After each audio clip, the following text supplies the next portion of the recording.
একটা গণ অভ্যুত্থানের সরকারকে আজকে তার স্ট্যাটাসের প্রমাণ, তার সতীত্বের প্রমাণিত হচ্ছে যে না, তিনি আসলে একটা গণ অভ্যুত্থান ছিলেন। তো সেইখানে এখন আমাদের মনে হচ্ছে যে আবার নতুন করে লড়াইয়ের প্রস্তুতি নিতে হবে এবং বিএনপি সরকার ইতিমধ্যে তো প্রচুর অন্ধ আচরণ করা শুরু করেছে, যেটা হাসিনাও রয়েস হয়ে 2-4 বছর পরে শুরু করেছিল। তারা ইনফ্যাক্ট শপথের দিন থেকে শুরু করেছে।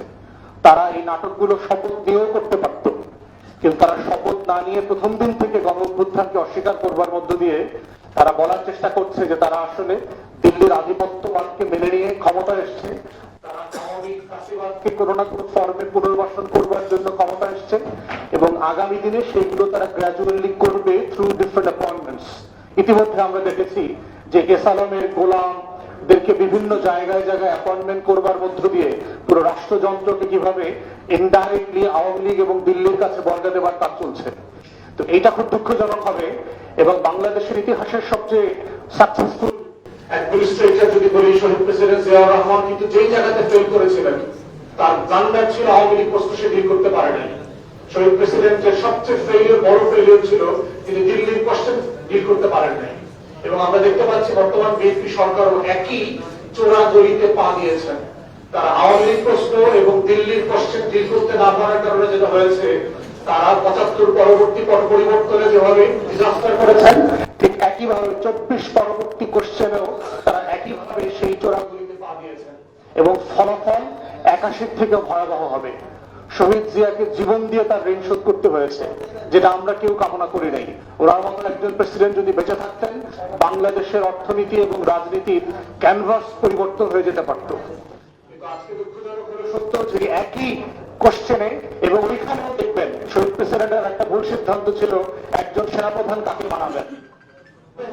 তাকে অ্যাডভাইস করছে এরশাদকে সেনাপ্রধান না করবার জন্য, কিন্তু উনি এরশাদকে সেনাপ্রধান করেছিলেন।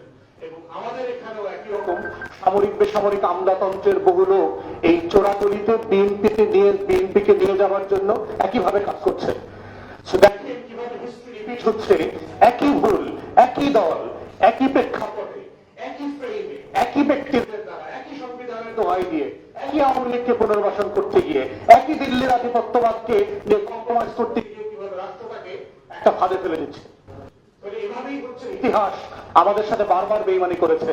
ইতিহাসের এই ক্যারেক্টার গুলো বারবার আমাদের সাথে বেইমানি করে আমাদেরকে পিছনে ফেলে দিয়েছে।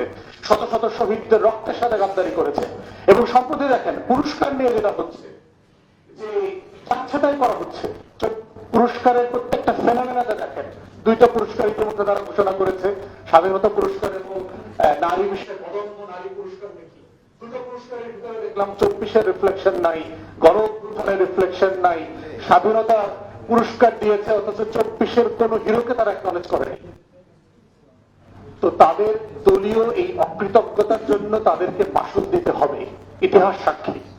অতএব আজকে অন রেকর্ড বিএনপি সরকারকে বলে রাখছি যে আপনারা চোখের ছানি যেটা করেছে না, ক্ষমতার ছানি, আপনাদের সচিবালয়ে, প্রধানমন্ত্রী পাড়ায়, যমুনাতে, মিন্টু রোডে যে চোখের ছানি পড়েছে না, এই ছানির অপারেশনটা তাড়াতাড়ি করে চোখটা পরিষ্কার করেন।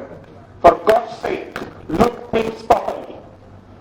তা না হলে যেটা হবে, এই ছানি আপনাদেরকে শুধু অন্ধ করে দেবে না, আপনার দলের রাজনীতি, আপনার ভবিষ্যৎ বাংলাদেশকে অন্ধত্বের অভিশাপের মধ্যে ফেলে দেবে এবং এখান থেকে আমরা কেউ বাঁচতে পারবো না। আমাদের লড়াইয়ের জায়গা হচ্ছে for the country and nation we shall carry on the fight. এই রাষ্ট্রের জন্য আমাদের যে লড়াই আছে, এই লড়াই আমরা চালিয়ে যাবো ইনশাআল্লাহ।